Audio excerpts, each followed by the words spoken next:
Isang mapagpalang araw nga pala sa atin ngayon mga kasaka. So panibagong araw, panibagong vlog ulit tayo ngayon. So ngayong araw nga pala mga kasaka ay naghahanda nga pala tayo ng ating i-deliver na tabako mga kasaka. Kailangan na natin siyang takalin at haluin bago natin isako mga kasaka. Nang sa ganun mga kasaka ay kinumagahan, ready na tayo at magbabiyahe na lang tayo. Isasakay na lang natin to sa motor. Ngayong araw, ngayon tayo naghanda mga kasaka, gawa ng maaga pa umaalis talaga yung bangka sa Montreal, kaya naghahabol talaga tayo mga kasaka. At saka marami din talaga tayong mga pangailangan mga kasaka. Yun nga mga kasaka, maaga tayong nagising at kinarga na natin yung tabako na ating i-deliver sa Masbate. At siyempre mga kasaka, so nagkape nga muna tayo ngayon bago tayo umalis. Nang sa ganun ay mainita naman yung ating sikmura. Nang sa ganun ay meron din tayong laban sa lamig, lalo't maaga pa tayo. So ngayon mga kasaka, nagpatakbo na nga kami ng motor mga kasaka para maaga pa kami makarating. At hinahabol talaga namin mga kasaka yung bangka, gawa ng alas 5 ay aalis na yung bangka. Anong oras na mga kasaka? So pasado alas 4 na, kaya naghahabol talaga kami. At sa Montreal pa yung ating pupuntahan mga kasaka. So yun nga mga kasaka, so nandito na kami ngayon sa Montreal, mabuti naman at naabot namin yung biyaheng Masbate na bangka mga kasaka. So alas 5 na kasi at paalis na yung bangka mga kasaka. Sa panahon talaga ngayon mga kasaka, kailangan talaga natin kumayod. Kailangan natin mag-isip ng mga ibang gagawin natin para naman makapaglilihin siya, lalong-lalo na ngayong magpapasokan na yung eskwela. Kaya naman mga kasaka, hindi na muna natin intindihin yung pagod. Kailangan natin magpatuloy sa buhay mga kasaka. Patuloy lang tayo mga kaibigan. Hindi man natin alam kung kailan maaabot yung ating mga pangarap, basta patuloy lang.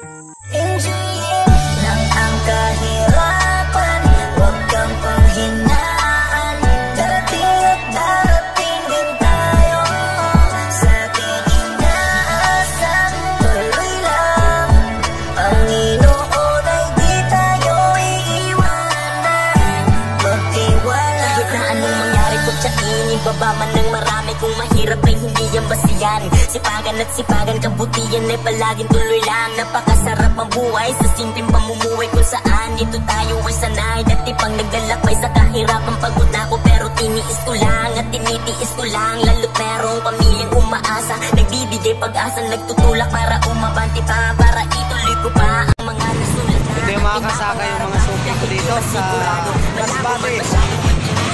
Nakapag-deliver na tayo mga kasaka ng tabako. So naubos na din yung dala natin tabako ngayon na isang sako. Enjoyin lang ang kahirapan, huwag kang panghinaan. Darating at darating din tayo sa ating inaasam. Tuloy lang, Panginoon ay di tayo iiwanan. Magtiwala. Kahit na anong mangyari po tiyain, ibaba man ng marami, kung mahirap ay hindi yan basihan. Sipagan at sipagan, kabutihan ay palaging tuloy lang. Napakasarap ang buhay sa simpleng pamumuhay, kung saan ito tayo ay sanay. Dati pang naglalakbay sa kahirapan, pagod na ako pero tiniis ko lang at tinitiis ko lang. Lalo't merong pamilyang umaasa, nagbibigay pag-asa, nagtutulak para umabanti pa, para ituloy ko pa ang mga nasulat na at pinapangarap pa. Kahit di man sigurado, malabo man masyado, ay tinutuloy-tuloy. Kahit para na akong lumalangoy sa nagbabagang umunoy. Hirap ang iwasan, proseso'y enjoyin mo lang at laging tatandaan. Enjoyin lang ang kahirapan, huwag kang panghinaan.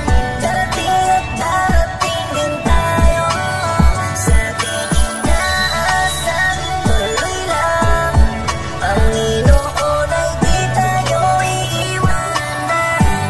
Magtiwala. Kahit na anong mangyari po tiyain, ibaba man ng marami, kung mahirap ay hindi yan basihan.